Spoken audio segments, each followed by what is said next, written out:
So join me live tonight on Facebook and YouTube of a channel of the same name as we discuss, did Paul exist? And if Paul did exist, was Paul actually an agent of destruction, an agent of Rome, and not what the Bible believers think that he is? Especially since Paul has so many contradictions to not only the Old Testament, but also to the Jesus character himself. Since Paul said, as in this one, that what he's saying is, this is of my own opinion, that he says in 1 Corinthians 7:25. But the Bible is supposed to be the inerrant word of God, the true word of God, inspired completely by God. Yet Paul is saying, this is just of my own opinion. And this opinion that is in 1 Corinthians 7:25 is very much well quoted by many Christians. You know, it's better to marry than to burn. But we're going to dig deeper. You see, when you look at Paul, different from just the fact of this, we're going to look at the Greek tragedy of the Bacchae and how Jesus and Paul compared to the Bacchae, which is something that was written in 405, 407 BCE, an award-winning Greek tragedy that was redone and redone and redone and redone. But there are certain elements about Paul that I find that he was either an mythological, a creation, or at best, an agent created by Rome in order to convert Gentiles into Christians that would also make this a movement that would outgrow Judaism, and that Peter was the agent for Judaism to try to convert them. So this war on Judaism was fought in two different fronts.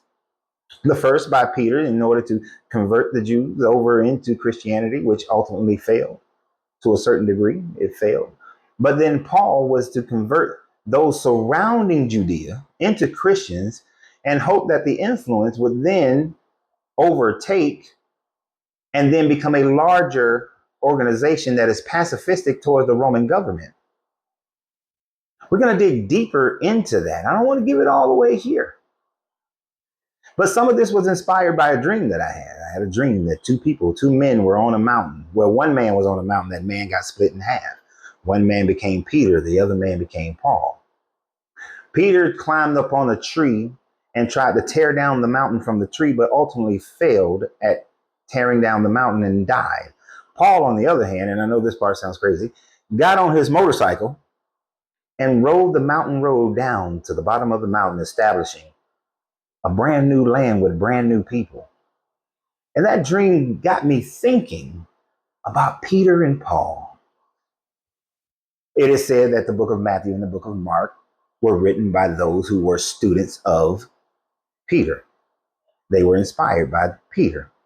Well, we have nothing written by Peter. Peter is said by the Roman Catholic Church that he was the first pope. Upon this rock I will build my church. But yet, when he says Peter, he used Petros.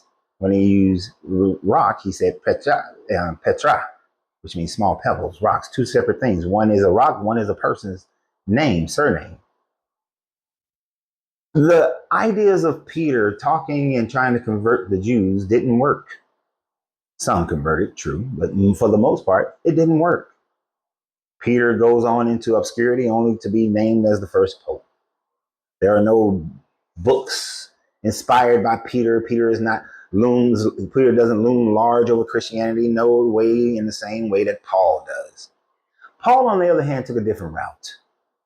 Paul, the Sadducee or Pharisee, I forget which he is. I think he's a Pharisee, a prominent young Pharisee who was smarter than everybody else, goes out there and starts converting Gentile after Gentile after Gentile, city after city after city, and ultimately succeeds to the point where the overwhelming majority of the Bible is attributed to him, even though we know that most of it is pseudographical, and that some of it, the ones that are attributed to him, well, did he really exist? Or is he just a literary character just like Jesus?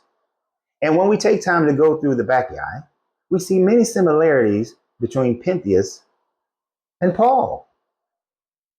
And not that both names start with a P, but Pentheus and Paul have some similarities. But of course, you must change the story. It can't be exactly the same, but just themed the same way. or a similar way. And Dionysus themed in the same way that Jesus is, or put that in reverse, Jesus themed after Dionysus. So this is something we're going to dig deeper into. We're going to have a lot more details tonight at 8 p.m. Eastern Standard Time, Facebook, YouTube, at Deconstructing Christianity with Coach Renz. I hope to see you guys there. If you're not a subscriber, subscribe to those pages and make sure you hit that bell icon so that you'll know when the show starts. And always remember, you have to free yourself to be yourself because your greatness is non-negotiable. Good journey, good vibrations.